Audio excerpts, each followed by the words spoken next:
ನಮಸ್ಕಾರ, ನಾನು ನಿಮ್ಮ Savita. Welcome to Savita Nisu YouTube channel. ನಾನು ಇವತ್ತಿನ ದಿವಸ ನಿಮಗೆ ಒಂದು ಪಿಕಲ್ಸ್ ಅಂದರೆ ಉಪ್ಪಿನಕಾಯನ್ನು ಮಾಡೋಣ ಅಂತೇಳಿ ತೋರ್ಸೋಕ್ಕೆ ಅಂತ ಹೇಳಿ ಬಂದಿದ್ದೀನಿ. ಏನು ಉಪ್ಪಿನಕಾಯಿ ಮಾಡ್ತಾಯಿದ್ದೀನಿ ಅಂತ ಹೇಳಿದ್ರೆ, ನಿಂಬೆಕಾಯಿ. ಈ ಸೀಸನ್ನಲ್ಲಿ ನಿಂಬೆಕಾಯಿ ಎಳೆದು ತುಂಬ ಚೆನ್ನಾಗಿರೋದು ಸಿಗುತ್ತೆ. ಸ್ವಲ್ಪ ಮಾಗಿರೋದು ಹಾಕ್ಬಾರ್ದು, ಸ್ವಲ್ಪ ಎರಡು ಕಾಯಿ ಎಳೆದು ಆಗಿರಬಾರ್ದು, ತುಂಬ ಹಣ್ಣು ಆಗಿರಬಾರ್ದು, ಮಧ್ಯದಲ್ಲಿ ಇರಬೇಕಂದ್ರೆ ಮಿಡಲ್ ಸ್ಟೇಜಲ್ಲಿರುವಾಗ ನಿಂಬೆಹಣ್ಣಿನ ಉಪ್ಪಿನಕಾಯಿ ತುಂಬ ರುಚಿಯಾಗೂ ಇರುತ್ತೆ, ಸ್ವಲ್ಪ ದಿನ ಬಾಳಿಕೆನೂ ಕೂಡ ಬರುತ್ತೆ ಅಂಥೇಳಿ ಈ ದಿನದಲ್ಲಿ ನಾವು ನಿಂಬೆಕಾಯಿ ಉಪ್ಪಿನಕಾಯನ್ನು ಹಾಕ್ಕೋಬೇಕು. ನನಗೆ ಹಾಗೆಯೇ ಒಂದು ಸ್ವಲ್ಪ ನಮ್ಮ ಚಿಕ್ಕಮ್ಮ ಒಂದು ಸ್ವಲ್ಪ ನಿಂಬೆಕಾಯಿ ಕಳಿಸಿದ್ರು, ಹಾಗೆ ನನ್ನ ತಂಗಿ ಊರಿಂದನೂ ಒಂದು ಸ್ವಲ್ಪ ನಿಂಬೆಕಾಯಿ ಕಳಿಸಿದ್ರು, ಹಾಗೆಯೇ ಎಳ್ಳಿಕಾಯಿ ಕೂಡ ಕೊಟ್ಟಿದ್ರು ಒಂದೆರಡು. ನಾನು ಸ್ವಲ್ಪ ಹಾಕ್ಕೊಳ್ಳೋಣ ಒಂದು ಸ್ವಲ್ಪ ಉಪ್ಪಿನಕಾಯಿಗಳನ್ನ ಅಂತ ಹೇಳ್ಬಿಟ್ಟು ಜಾಸ್ತಿ ಹಾಕಲ್ಲ. ಇವಾಗ ಮೊದಲೆಲ್ಲ ಹಾಕ್ತಾಯಿದ್ದೆ, ಇವಾಗ ತಿನ್ನೋರೆಲ್ಲ ಕಮ್ಮಿ ಆಗಿದ್ದೀವಲ್ವ, ಹಂಗಾಗಿ ಯಾವತ್ತಾದ್ರೂ ತಿಂಡಿಗೆ ಬೇಕು ಅಂತೇಳಿ 2 ಎಳ್ಳಿಕಾಯಿ ಉಪ್ಪಿನಕಾಯಿ, ಒಂದು 10-15 ಸಣ್ಣದು ನಿಂಬೆಕಾಯಿ ಇದೆ, ಅದರದ್ದು ಉಪ್ಪಿನಕಾಯಿ ಮಾಡೋಣ ಅಂತೇಳಿ ಇಟ್ಕೊಂಡಿದ್ದೀನಿ. ಬನ್ನಿ, ನಾನು ಉಪ್ಪಿನಕಾಯಿ ಮಾಡೋದಕ್ಕೆ ಏನೇನೆಲ್ಲ ಇಂಗ್ರೀಡಿಯೆಂಟ್ಸ್ ತೊಗೊಂಡಿದ್ದೀನಿ ಅಂತೇಳಿ ತೋರಿಸ್ತಾ ಹೋಗ್ತೀನಿ ನಿಮಗೆ. ನೋಡಿ, ನಾನು ಒಂದು 15 ನಿಂಬೆಕಾಯಿ ತೊಗೊಂಡಿದ್ದೀನಿ ಉಪ್ಪಿನಕಾಯಿ ಮಾಡೋದಕ್ಕೆ. ಎಲ್ಲ ತೊಳೆದು ಒರೆಸಿ ನೀರೆಲ್ಲ ತೆಗ್ದಿದ್ದೀನಿ, ಇದರಿಂದ ನೀರಿನಂಶ ಎಲ್ಲನ ತೆಗ್ದೀನಿ. ಹಾಗೆ 2 ಎಳ್ಳಿಕಾಯಿ ಕೂಡ ತೊಗೊಂಡಿದ್ದೀನಿ. 2 ಜೊತೆಗೆ ಹಾಕಲ್ಲ, 2 ಸಪ್ರೇಟಾಗಿ ಹಾಕ್ತೀನಿ. ಇವಾಗ ಅದಕ್ಕೆ ಏನು ಮಸಾಲೆ ಎಲ್ಲ ಒಂದೇ ಆಗಿರುತ್ತೆ. ಎಳ್ಳಿಕಾಯ್ದು ಸ್ವಲ್ಪ ವಿಧಾನ ಚೇಂಜ್ ಆಗುತ್ತೆ, ಎಳ್ಳಿಕಾಯಿಗೂ ಮತ್ತು ನಿಂಬೆಕಾಯಿಗೂ ಒಂದೇ ಥರ ಐಟಮ್ ಹಾಕಿದ್ರು ಮಾಡೋ ವಿಧಾನ ಮಾತ್ರ ಚೇಂಜ್ ಆಗಿರುತ್ತೆ. ಇವಾಗ ನಾನು ನಿಂಬೆಕಾಯಿಂದು ಹೇಳ್ತೀನಿ ಏನೇನು ಹಾಕ್ತೀನಿ ಅಂತ ಹೇಳ್ಬಿಟ್ಟು. ನಿಂಬೆಕಾಯಿನ ಹೆಚ್ಕೊಂಡು ನಾವು ಅದಕ್ಕೆ ಉಪ್ಪನ್ನು ತೊಗೊಂಡಿದ್ದೀನಿ ಅದಕ್ಕೆ ಸೇರಿಸೋದಕ್ಕೆ, ಹಾಗೆಯೇ ಅರಶಿನ ತೊಗೊಂಡಿದ್ದೀನಿ, ಮತ್ತು ಸಾಸಿವೆ ಅಥವಾ ಸಾಸಿವೆ ಪುಡಿ, ಮೆಂತ್ಯ ಪುಡಿ ನಾನು ಆಲ್ರೆಡಿ ಪುಡಿ ಮಾಡಿ ಇಟ್ಕೊಂಡಿದ್ದೀನಿ, ಆ ಪುಡಿನೂ ಇದೆ.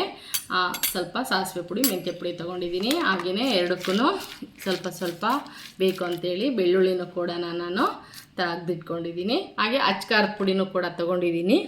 ಸಕ್ಕರೆ ಹಾಕಬೇಕು. ಇವಾಗ ಸಕ್ಕರೆ ಯಾರು ಜಾಸ್ತಿ ತಿನ್ನಲ್ಲ, ಆದ ಕಾರಣ ನಾನು ಎರಡಕ್ಕೂ ಸ್ವಲ್ಪ ಬೆಲ್ಲ ಸೇರಿಸೋದಕ್ಕೆ ಆರ್ಗ್ಯಾನಿಕ್ ಬೆಲ್ಲನ ಜಜ್ಜಿ ಇಟ್ಕೊಂಡಿದ್ದೀನಿ. ಬನ್ನಿ, ಇವಾಗೆಲ್ಲ ಹೆಚ್ಚಿಬಿಟ್ಟು ನಾನು ಹೇಗೆ ಇದನ್ನು ರೆಡಿ ಮಾಡ್ತೀನಿ ಅಂತೇಳಿ ನಿಮಗೆ ತೋರಿಸ್ತೀನಿ.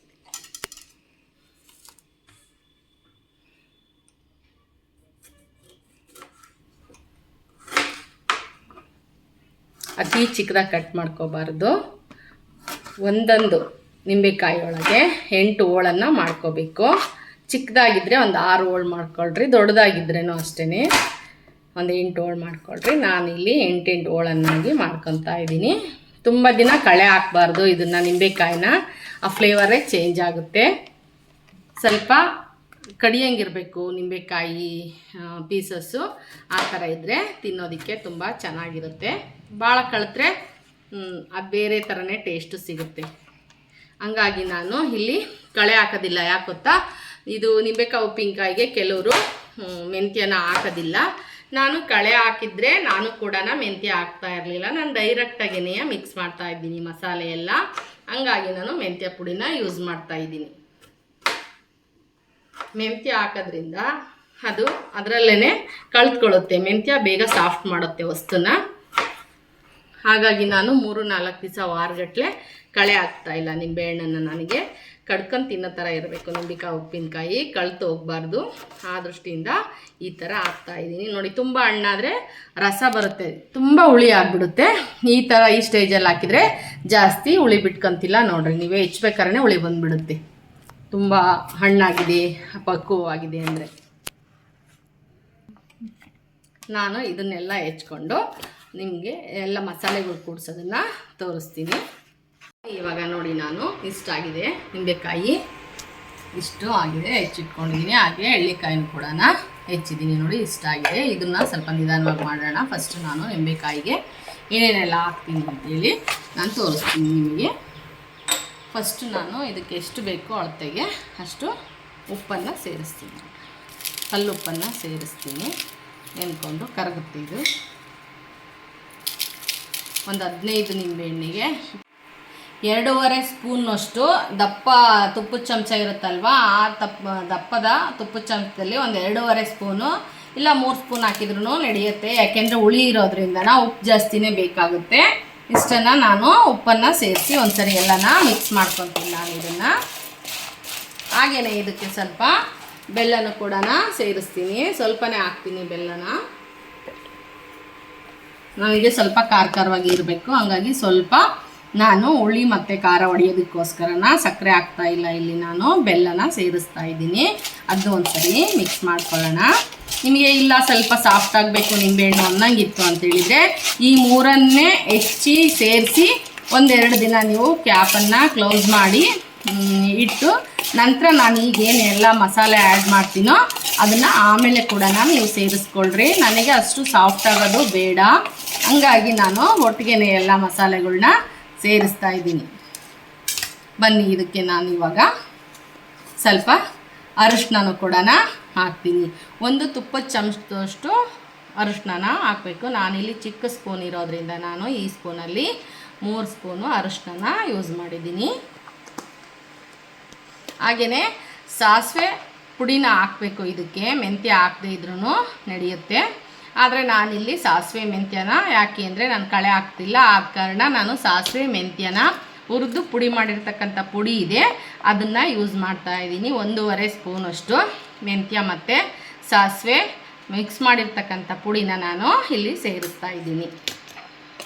ಅದನ್ನು ಒಂದು ಸರ್ತಿ ಮಿಕ್ಸ್ ಮಾಡ್ಕೊಳ್ಳೋಣ.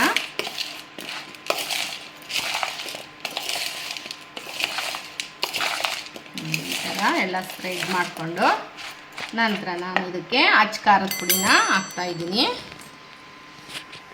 1-2 ಸ್ಪೂನು ತುಪ್ಪದ ಚಮಚದಲ್ಲಿ ಖಾರದ ಪುಡಿನ ಹಾಕ್ತೀನಿ. ಬೇಕು ಅಂದರೆ ಇನ್ನೊಂದು ಸ್ವಲ್ಪನ ಸೇರಿಸ್ಕೋಬೋದು, 1/4 ಟೇಬಲ್ ಸ್ಪೂನು ಹಾಕ್ಕೋಬೋದು. ನೋಡಿ, ಇದೆಲ್ಲನ ಮಿಕ್ಸ್ ಮಾಡ್ತೀನಿ. ಇವಾಗ ಇದಕ್ಕೆ ಬೆಳ್ಳುಳ್ಳಿನ ಜಜ್ಜಿ ಹಾಕ್ತೀನಿ.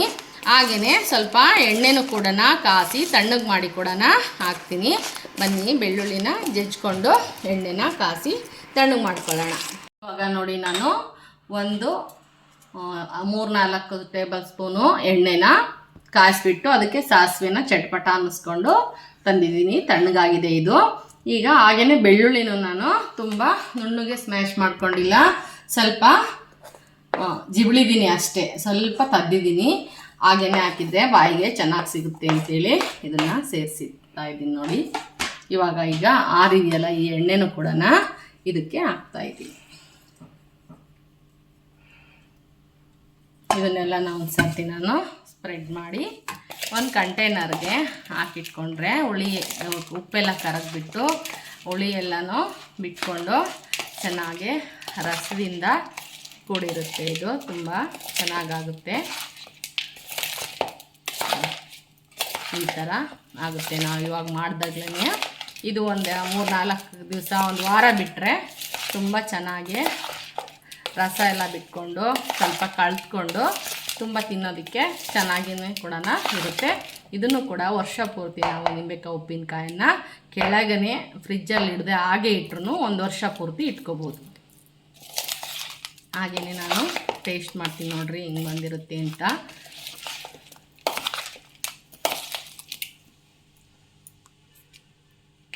ನೋಡಿ, ಒಂದು ಪೀಸ್ ಹಾಕ್ಕೊಂಡು, ನನಗೆ ಹಸಿ ನಿಂಬೆಹಣ್ಣು ತುಂಬ ಇಷ್ಟ. ನಾನು ಎಲ್ಲಾದರೂ ಹೋಟೆಲ್ಸ್ಗೆಲ್ಲ ಹೋದರೆ ನಿಂಬೆಹಣ್ಣು ಕೊಟ್ಟರೆ ನಾನು ನಿಂಬೆಹಣ್ಣು ತಿನ್ನೋದು ತುಂಬ ಇಷ್ಟ ನನಗೆ. ಹಾಗೆ ಈಗ ಮಸಾಲೆ ಹಾಕಿರೋ ನಿಂಬೆಹಣ್ಣನ್ನು ಹಸಿದೇ ಇದೆ ತಿಂತೀನಿ.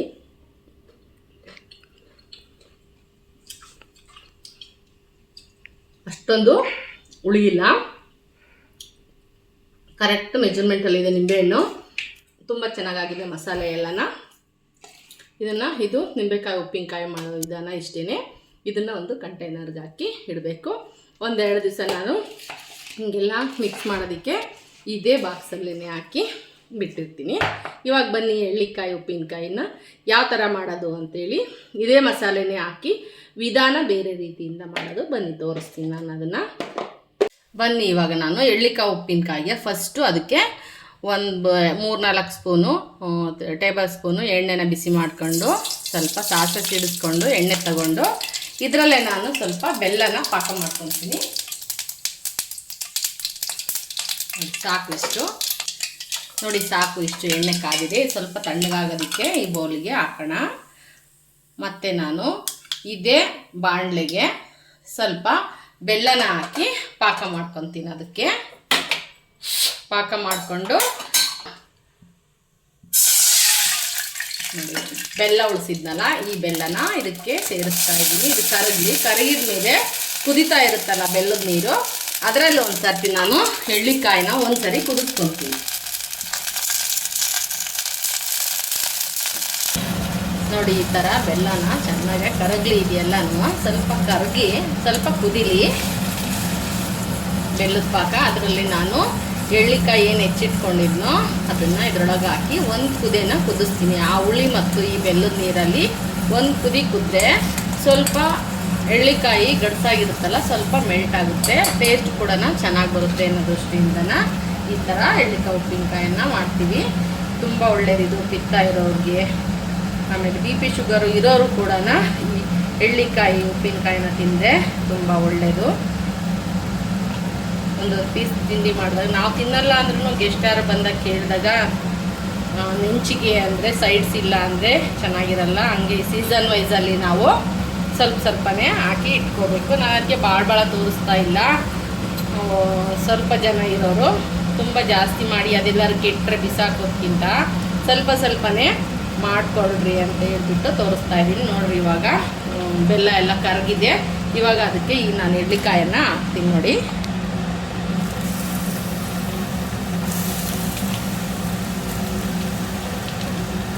ಇದರಲ್ಲಿ ಬೀಜ ಬರುತ್ತಲ್ಲ ಅದನ್ನೆಲ್ಲ ಹಾಕ್ಬೇಡ್ರಿ. ಆದಷ್ಟು ಸ್ವಲ್ಪ ಹಣ್ಣೇನಾರಾಗಿದ್ದರೆ ಈ ಹಿಂಡೆನೇ ಹಾಕಿ, ಸ್ವಲ್ಪ ಹುಳಿ ಕಮ್ಮಿ ಆಗುತ್ತೆ. ಎಷ್ಟು ಬೀಜ ಇದೆ ಇದನ್ನೇನು ಅದಕ್ಕೆ ಹಾಕ್ಬೇಡ್ರಿ, ತೆಗೆದ್ಬಿಡ್ರಿ. ಬೀಜ ಏನಾದರೂ ಕೆಳಗೋದ್ರಿದ್ರೆ ನೀವೇ ಅಂತ ತೆಗಿಬೇಡ್ರಿ, ಅದಾಗಿ ಅದು ಬಿದ್ದಿದ್ರೆ ತೆಗೀರಿ.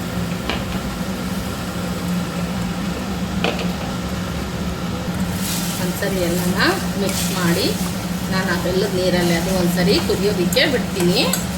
ಒಂದ್ಸರಿ ಕುದೀನಿ, ಆನಂತರ ನಾನು ಎಲ್ಲ ಮಸಾಲೆಗಳನ್ನ ಯಾವ್ಯಾವ ಸೇರಿಸ್ತೀನಿ ಅಂತ ನಾನು ಹೇಳ್ತೀನಿ.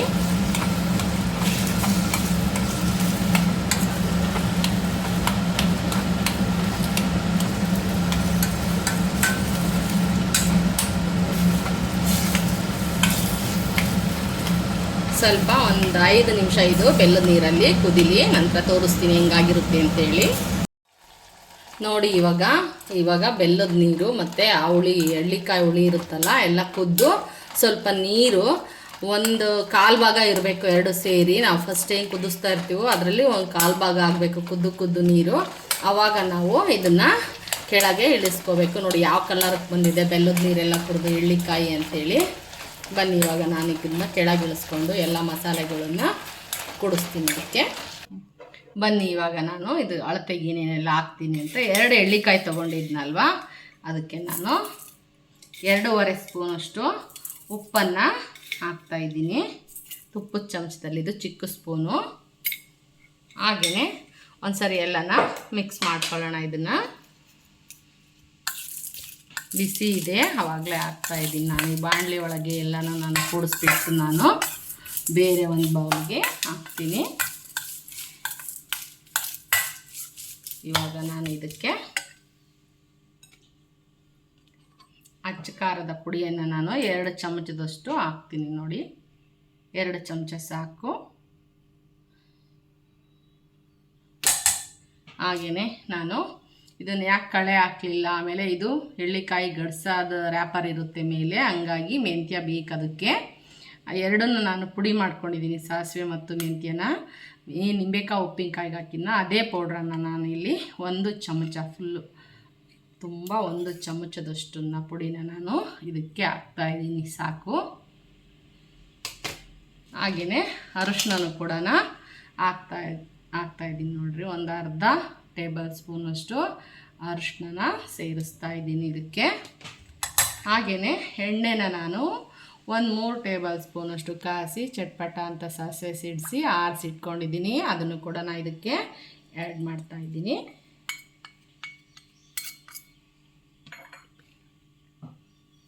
ಬನ್ನಿ ಇದನ್ನೆಲ್ಲ ನಾನು ಮಿಕ್ಸ್ ಮಾಡ್ತೀನಿ. ನಂತರ ನಾನು ಇದೆಲ್ಲ ಆದಮೇಲೆ ಬೆಳ್ಳುಳ್ಳಿನೂ ಕೂಡ ಸೇರಿಸ್ತೀನಿ. ನೋಡಿ, ಹಾಗೆಯೇ ಬೆಳ್ಳುಳ್ಳಿನೂ ಕೂಡ ಜಜ್ಜಿ ಇಟ್ಕೊಂಡಿದ್ದೀನಿ. ಒಂದು 3-4 ಗಡ್ಡೆವಷ್ಟು, ಫುಲ್ಲು ನುಣ್ಣಗೆ ಮಾಡ್ಕೊಂಡಿಲ್ಲ, ಹಂಗೆ ಲೈಟಾಗಿ ಜಜ್ಜಿದ್ದೀನಿ ಅಷ್ಟೇ, ಮೈನೊಯ್ಸಿದ್ದೀನಿ ಅಷ್ಟೇ.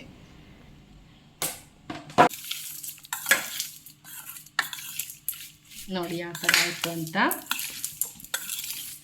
ನೋಡಿ ಎಷ್ಟು ಚೆನ್ನಾಗಿ ಬಂದಿದೆ. ನನಗೆ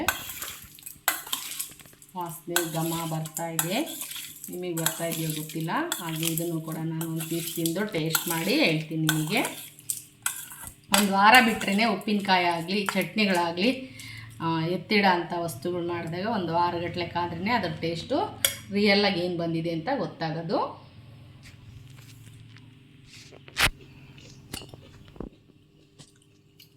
ತುಂಬ ಚೆನ್ನಾಗಿದೆ. ಇವಾಗಲೇ ಬೆಲ್ಲದ ನೀರಲ್ಲೇ ಸಾಫ್ಟ್ ಆಗಿದೆ ಎಳ್ಳಿಕಾಯಿ, ತುಂಬ ಚೆನ್ನಾಗಿದೆ. ಆರೋಗ್ಯಕ್ಕೆ ಇದು ತುಂಬ ಒಳ್ಳೆಯದು. ನಾನು ಸ್ವಲ್ಪನೇ ಮಾಡ್ಕೊಂಡಿದ್ದೀನಿ. ಹಾಗೆ ಸ್ವಲ್ಪ ಮಾಡ್ಕೊಳೋರ್ಗೆ ಈಸಿ ಆಗಲಿ ಅಂತಲೇ ನಾನು ಸ್ವಲ್ಪನೇ ಕ್ವಾಂಟಿಟಿಗಳನ್ನ ಯೂಸ್ ಮಾಡಿ ಮಾಡೋದನ್ನು ಆದಷ್ಟು ಹೇಳ್ಕೊಡ್ತೀನಿ. ಹಾಗೆಯೇ ಯಾರೆಲ್ಲ ನನ್ನ ವೀಡಿಯೋಗಳನ್ನ ನೋಡ್ತಾ ಇದ್ದೀರೋ ಎಲ್ಲರೂ ಕೂಡ ಸಬ್ಸ್ಕ್ರೈಬ್ ಮಾಡ್ಕೊಳ್ಳಿ. ಹಾಗೆಯೇ ಪಕ್ಕದಲ್ಲಿರೋ ಬೆಲ್ಲೈಕಾನ್ ಬಟನ್ನ ಕ್ಲಿಕ್ ಮಾಡಿ. ನಾನು ಮಾಡೋ ಹೊಸ ವೀಡಿಯೋಗಳೆಲ್ಲ ನೋಟಿಫಿಕೇಷನ್ನು ಮೊದಲಿಗೆ ನಿಮಗೆ ಸಿಗ್ತಾ ಹೋಗುತ್ತೆ. ಹಾಗೆಯೇ ಇಷ್ಟ ಆದರೆ ಒಂದು ಕಮೆಂಟ್ ಮಾಡಿ, ಲೈಕ್ ಮಾಡಿ, ಶೇರ್ ಮಾಡಿ ಅಂತ ಹೇಳ್ತಾ ಇವತ್ತಿನ ವೀಡಿಯೋನ ನಾನು ಮುಗಿಸ್ತಾ ಇದ್ದೀನಿ. ಮತ್ತೆ ನಿಮಗೆ ಸಿಗ್ತೀನಿ. ಬಾಯ್, ಮತ್ತೆ ಸಿಗೋಣ.